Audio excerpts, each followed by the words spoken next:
हमारी याद आएगी। चंद्रशेखर जी से जब हमने उनके इंटरव्यू के दूसरे पार्ट में पूछा कि कुछ लोगों की राय फिल्म इंडस्ट्री के लोगों के बारे में ज़्यादा अच्छी नहीं है, कुछ कहते हैं इनका चरित्र नहीं होता, कुछ कहते हैं ये वादे के पक्के नहीं होते, आपने अपने लंबे जीवन सफ़र में इन सब का क्या एनालाइज किया? Majority of the people are wonderful people and they are very generous to others' faults. मेरा अपना कहना, बुरे लोग तो हर जगह होते हैं, कौन नहीं होता। घर में भी भाई बहन बेटे बच्चे आपस में नाराजी झगड़े होते, वो तो सवाल नहीं होता, लेकिन जनरली लोग बहुत अच्छे। इन दिनों कुछ बीच में बाहर के पैसे वैसे होता ना, वगैरह के लोगों के पैसे आए थे, उसमें थोड़ा सा डिस्टर्ब हुआ था। अब मेरा ख्याल है वो धीरे धीरे हटता जा रहा है। यहाँ तक काफ़ी कंट्रोल महाराष्ट्र ने कर लिया उन लोगों पे। सर, संजीव कुमार जी के बारे में कुछ बताइए। Another one of the finest person, simple normal, no politics, no लफड़ा, अपने काम, बहुत नॉर्मल आदमी। थोड़ा सर इनके बारे में विस्तार में बताइए। नहीं, मैं तो बहुत अच्छे एक्टर थे, आप जानते हैं। और ये अमिताभ वगैरह के साथ खड़े होकर सामने काम बाप बनते तो लगता था कि बाप है, वरना कहना पड़ता है कि मैं तुम्हारा बाप हूँ। उसे जरूरत नहीं, उसकी एब्सेंस फील करती थी। इंटेंस एक्टर था। हाँ, जैसे मोतीलाल बहुत नेचुरल एक्टर थे, बहुत ही स्पॉन्टेनियस एक्टर, पहले एक्टर नेचुरल आए थे। और एक ड्रामेटिक जो होता है ना, वो अपना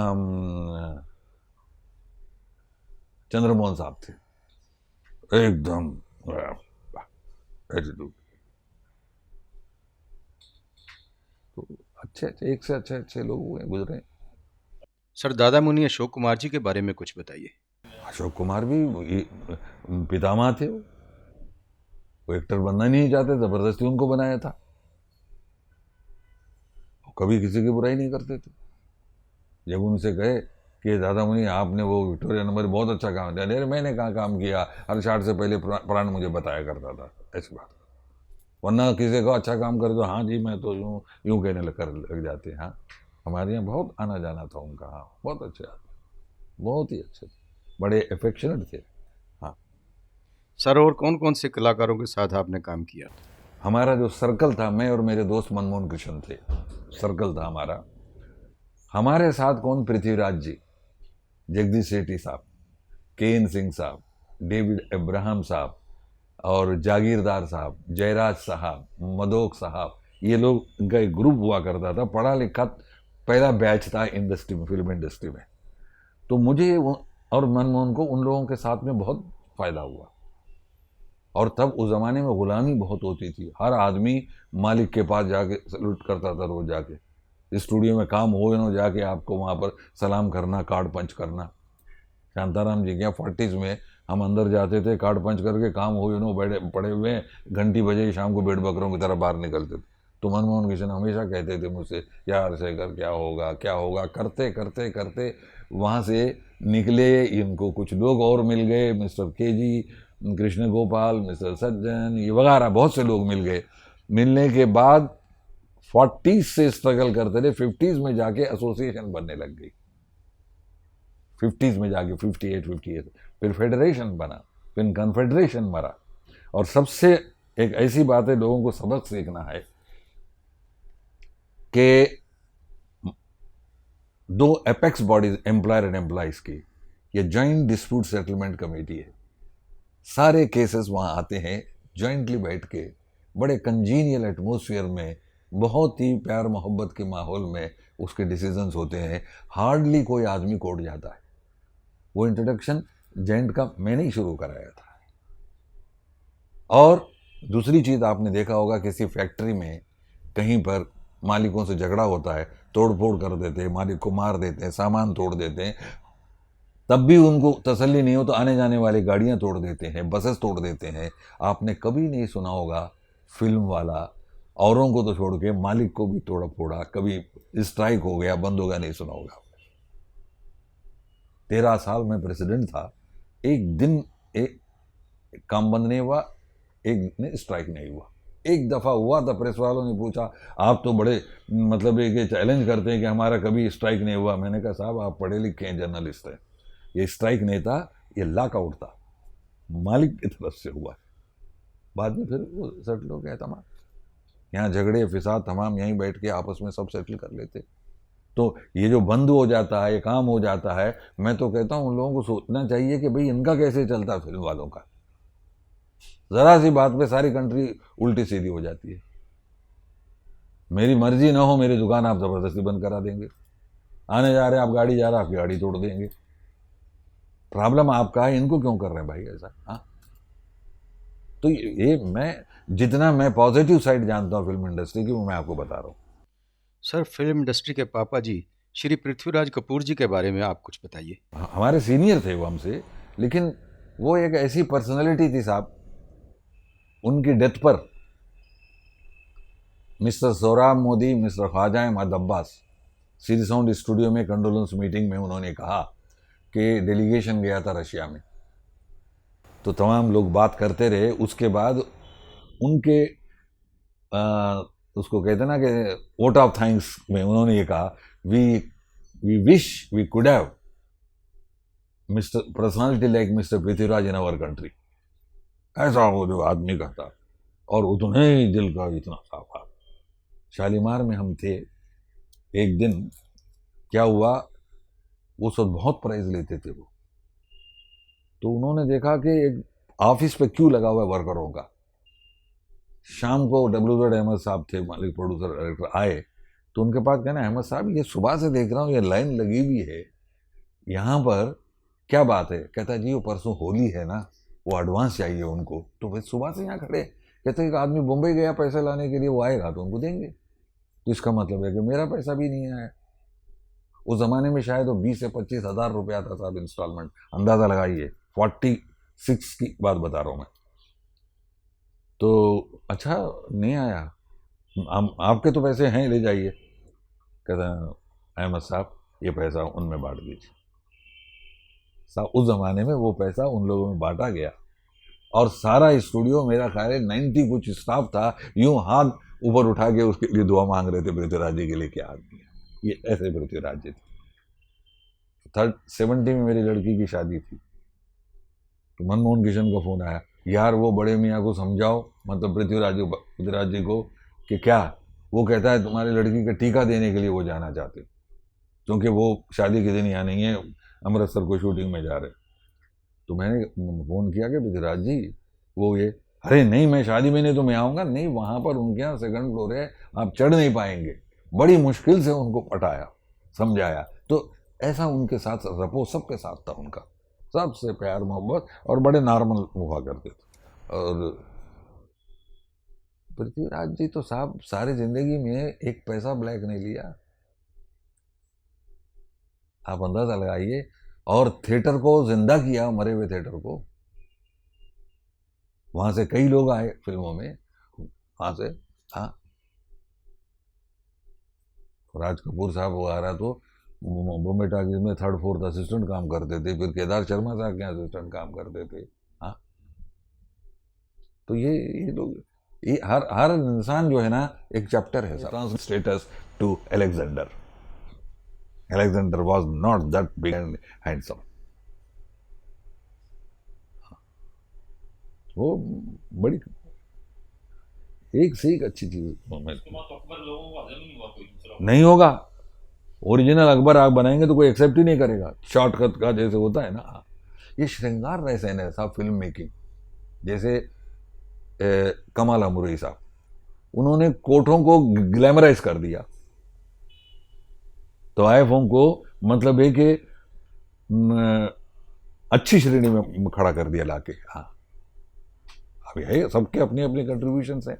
हाँ सर, नई जनरेशन के बारे में आपका, जो एक्टर बनने आना चाहते हैं उनके बारे में आप कुछ बताइए। क्या है, आजकल नया जनरेशन जो है ना बहुत टैलेंटेड है।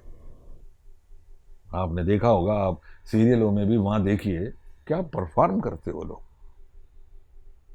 तो ना शुरू में तो आदमी को 2 4 5 10 साल एक्टिंग करने तक लग जाता था ना, यार छोड़ो यहाँ पहले दिन से काम अच्छा करते। सिर्फ इतना ही है कि थोड़ा सा सक्सेस का कॉन्फिडेंस हो तो आदमी तरह कॉन्फिडेंस। एक्टिंग का ज़्यादा बेस जो है ना कॉन्फिडेंस पे, कॉन्फिडेंस नहीं तो कितने भी अच्छे एक्टर हो आप ठीक नहीं लगेंगे। कमज़ोर से कमज़ोर भी एक्टर अगर उसमें कॉन्फिडेंस हो अपनी चीज़ मनवा लेगा। हाँ। और सबसे मुश्किल भी एक्टिंग है और सबसे आसान भी है, प्रोवाइडेड आपका मटेरियल वो हो। हाँ, आपने प्रोड्यूस भी की हाँ, चाचा स्ट्रीट सिंगर मैंने 66 में अपनी पिक्चर दादा साहब फाल्के को मैंने डेडिकेट किया था। हाँ, और उसी साल 69 में फिल्म फोरम में फिल्म सोसाइटी बनी थी, अब्बा साहब और मैं वो नंबर 1 नंबर 2 मेंबर थे। उन्होंने दादा फाल्के अवार्ड वहाँ से शुरू किया। जो आदमी पहली डायरेक्टोरियल उसमें कंपटीशन में फर्स्ट पिक्चर जो उसको दिए तो 2000 रुपये दिया करते थे। फिर उसको सेंटर ने भी बाद में पिकअप किया दादा साहब फाल्के अवार्ड वहाँ पर। लेकिन क्या है वो ऊपर लोग ये वो उनको दे देते। यहाँ पर तो दादा फाल्के जो एकेडमी शुरू हुई है वो हर आदमी ढूंढ ढूंढ के ले आते हैं, जो आदमी कहीं पूछते ही नहीं कहाँ हो गया वो। अब उसको जब वो ट्रॉफी वाफी देते हैं तो वो ऐसा लगता है कि भाई ये मेरी झोपड़ी में तो लाइट की ज़रूरत नहीं, इसी से रोशनी हो जाएगी कहते। हाँ। और तो और पिछले साल आलम आरा 32 में बनी जो पिक्चर, उस जमाने के एक आदमी को लेके आए, उसे ऑनर किया। पेपर में आया था, this man carried the prince of Alam Ara to the theatre from studio. क्यों? He was a peon. बाद में वो प्रोड्यूसर भी हो गया, डायरेक्टर भी हुआ था। सर, उर्दू के शायर साहिर लुधियानवी जी के बारे में कुछ बताइए। शायर साहब वो तो बहुत अच्छे शायर थे साहब, बहुत सिंपल और मजबूत शायरी। उनके फिल्में आने से पहले ताजमहल लिखा था, आपने देखा होगा। एक शहंशाह ने लेकर दौलत का सहारा, हम गरीबों की मोहब्बत का उड़ाया मजाक। फिर बाद में ताजमहल फिल्म बनी थी, उसने लिखा कि एक शहंशाह ने तो एक बनाकर दुनिया के लिए उन्हें छोड़ गया। क्या उन्होंने लिखा था? उनकी पोइट्री क्या हुआ करती थी साहब, जुर्म उल्फत की हमें लोग सजा देते हैं, जुर्म उल्फत की हमें लोग सजा देते हैं, कैसे नादा हैं शोलों का हवा देते हैं। ये ताल्लुक जब रोग बन जाए उसे खूबसूरत मोड़ देकर छोड़ना बेहतर है। और उन्होंने गीता के पूरे चैप्टर को 2 लाइन में लगा दिया, जियो तो ऐसे जियो जैसे सब कुछ तुम्हारा है, मरो तो कुछ भी तुम्हारा नहीं। ये लोग तो मशहूर है ना, शायर क्या होता है कि समंदर को कूजे में बंद कर दिया, वो शायर होता है। हाँ? अभी जैसे जोश मलिहाबादी थे, उनका भी एक अपना अंदाज था, इश्क रोमान पे लिखते थे, हुआ करते थे। वो अपना रिवर्स मतलब अटैक करने वाला हुआ करता था उनका। हाँ, एक भाव है कवि प्रदीप, क्या क्या देशभक्ति के गाने लिखे उन्होंने। हाँ। भरद्वाज जी ने क्या क्या लिखा, जोत से जोत जलाते चलो। हाँ, हाँ, कैसे कैसे लोग हैं साहब।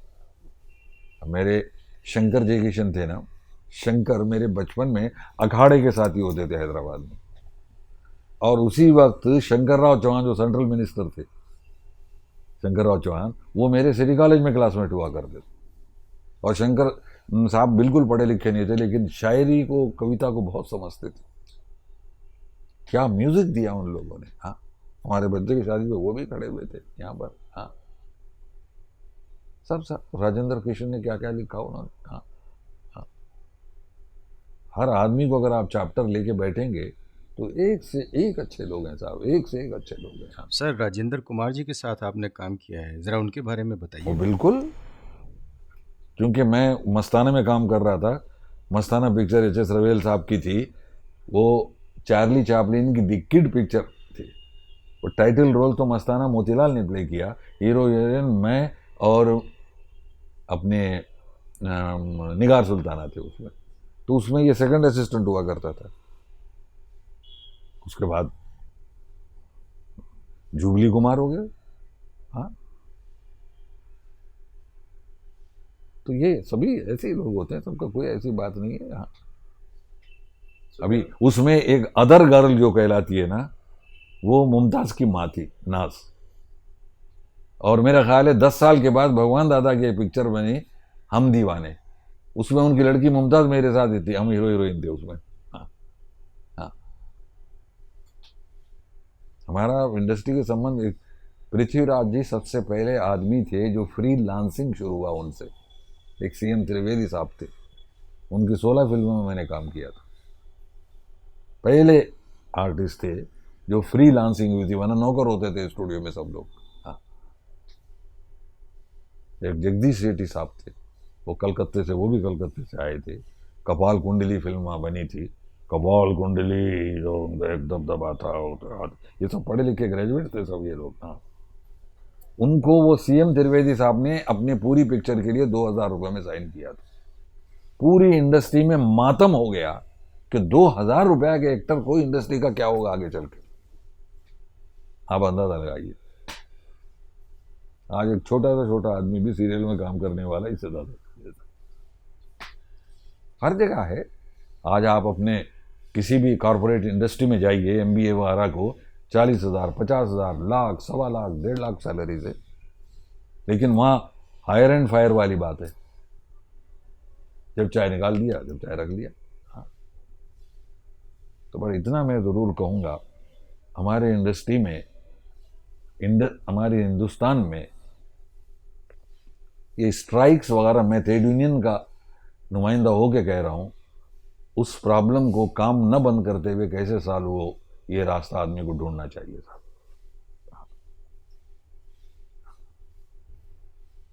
ये बहुत ज़रूरी है, उससे बहुत टाइम बर्बाद हो जाता है, बहुत करोड़ों रुपए खत्म हो जाते हैं उसके अंदर। हाँ, ऐसा सॉल्व करे कि वहीं का वहीं तय होना चाहिए।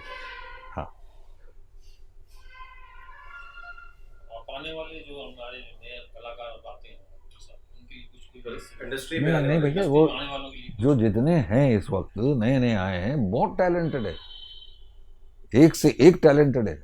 आप देखें तो सही, राइटर टैग, फोटोग्राफर, एक कैंटीन बॉय, मतलब है कि वो मेहता,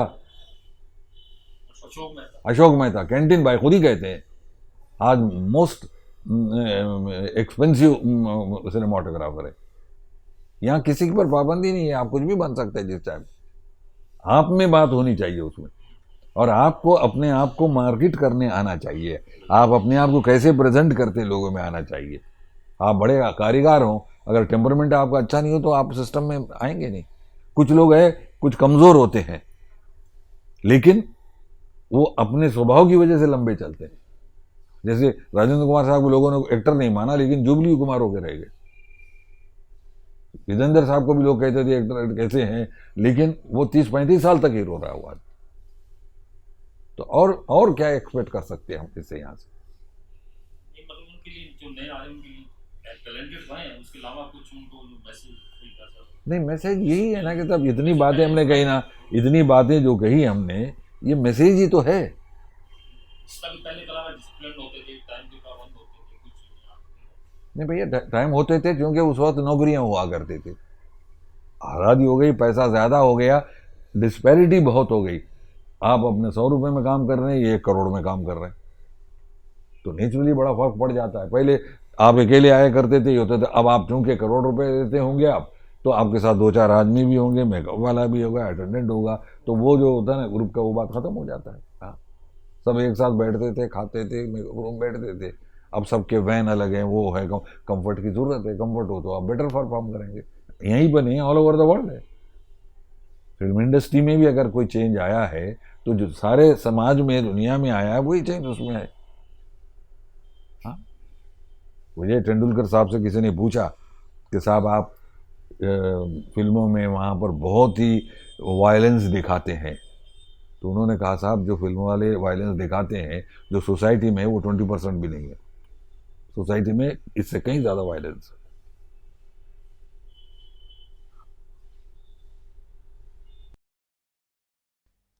सर, जो ये फिल्में पायरेट हो जाती हैं, इनके बारे में आप क्या कहना चाहेंगे, जो पायरेसी चल रही है आजकल?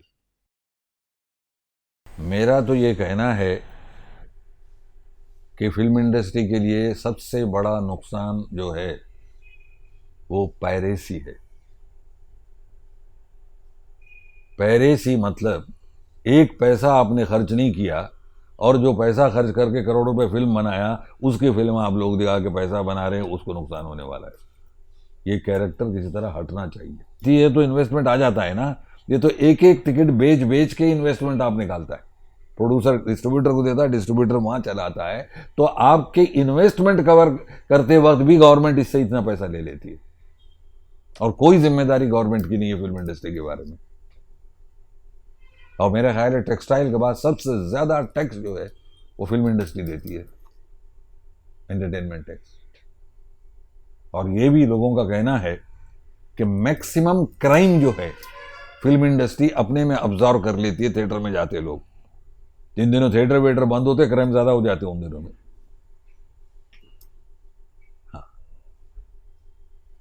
तो इसलिए कहना धंधा बुरा नहीं है, पर यह अनसर्टन है, कुछ भी हो सकता, कुछ नहीं भी हो सकता, कुछ भी हो सकता।